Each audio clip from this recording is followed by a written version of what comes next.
هموطنان عزیز، خدا کنه که جور و سلامت سرحال باشین. باز ما در شرکت خواجه عبدالله انصار در ولایت زیبای هرات هستیم. آمدیم به بخش دیگ بخار، چیزی که هموطنان ما در هر خانه ضرورت دارند. این مواد خام است.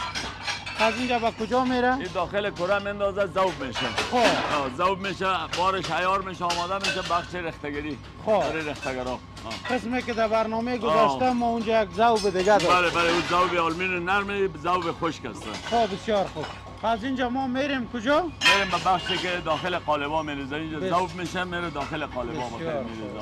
خب همین کسایی که در خانه هستن، خانما بله زیادتر به دیگ بخار و کاسه و مچم چاینک و پیاله و یا ضرورت دارن. بله. یا ما را در برنامه مختلف تعقیب کنن که ما چی چیزا را برازیات پیشکش میکنیم. بله از مواد خام گرفته الا به دسترس از یا که قرار میتیم.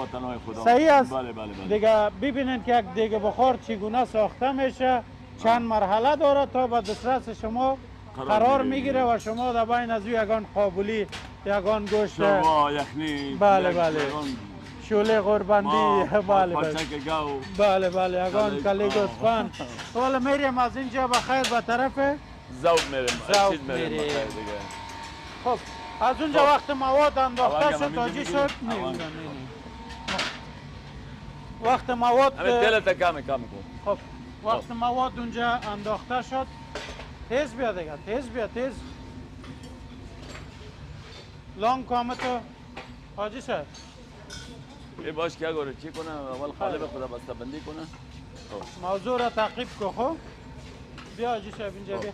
خب از اینجا مواد آماده است. مواد آماده است دیگه، بخیر آماده رختن به داخل خود قالبای چیز. قالبای سایز مختلف است دیگه. خب موادی که اضافه بود انداختیم در خود کوره، داخل کوره از اونجا آمد به همین کاسه که داخل می کاسه خانه آمد که بار عیار شده است، ذوب است، میریزه داخل بخیر قالبا دیگه. بسیار بخیر. خب مواد از اونجا گرفته میشه با کجا میه؟ داخل قالبا میریزه. صدا کنین کی است کارگر؟ این کارگر است. صبر کن ببینم.